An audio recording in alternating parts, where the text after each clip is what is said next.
I was really grateful to be able to be on the walk. It was a wonderful experience. As always, walks are tremendous opportunities to reach a lot of people. My personal mission during the walk is I carried this sign every day, and my mission is to try to get every car and every pedestrian to read my sign. So an impossibility, but I work at it real hard. The thing I wanted to talk about was the Olympics. Yesterday, Myra was pointing out to me, those are the Olympics over there. And at first, I had cognitive dissonance, and I thought, you mean you guys are going to host the Olympics here? But then I realized what she was talking about. I flashed very quickly back to a trip I made to Greece many, many years ago to an international peace conference. And this journalist asked me, do you know why the Olympics were first created? And I said, no, I don't really have any idea at all. He said it was a disarmament policy. Greece was full of city-states, and they all had walls around them, and they were all at war with each other. And so whoever won the Olympics that particular year had to go home and tear down their wall. And I thought, oh my God, couldn't that be the way to do the Olympics now? So I congratulate you all from this community under the leadership of Father Bix and others for getting people to go to Jeju.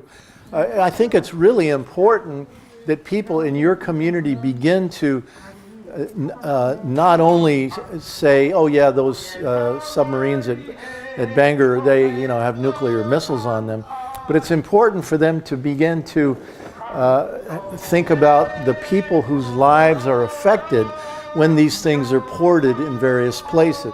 How do you humanize these things? How do you put it in a personal context?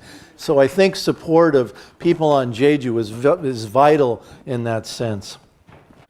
So I think that, again, in our peace work, it's time to get out of our silos, if you will, where we just kind of work on this one aspect and just talk about this one aspect and expect everybody to come to us. Come to us.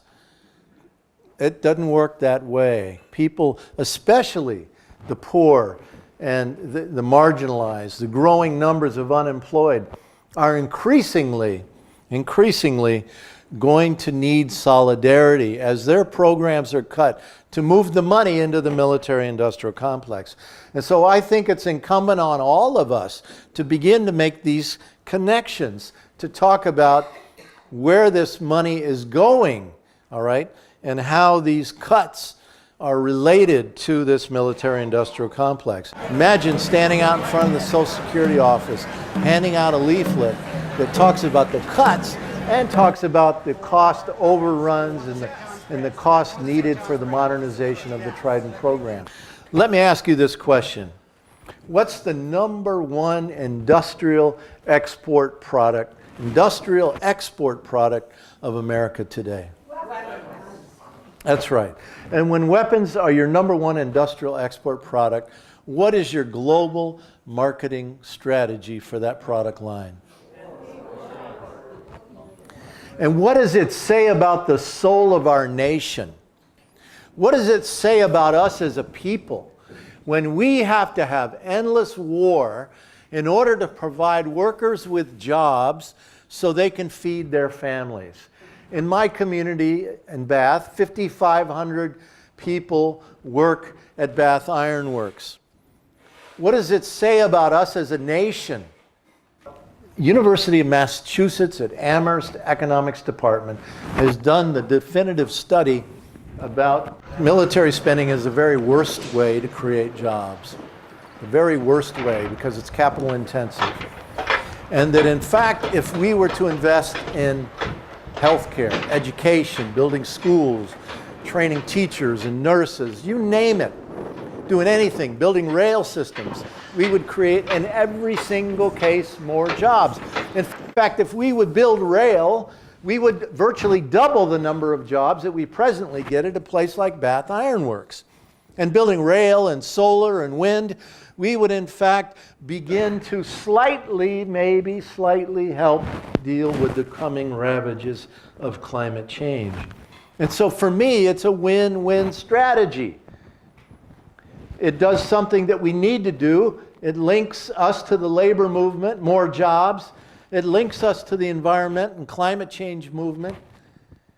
It links us to the social justice movement. So what we have today then, friends, are two trains heading for a collision course. One train called social justice, social progress, human needs, social care. And the other train is endless war and wasted money and fewer jobs. And they are heading for a collision course. And in every community across this nation, we need to be getting the public to see this image of this two colliding trains and to have a public discussion about which train do we want to survive this collision. I am always driven to find more ways to reach more people. And for me, one of the best ways is to walk. And I thank Naponzin Miyahoji for organizing this walk. I am so thrilled to have been a part of it. And I thank you all for listening to me. Thank you.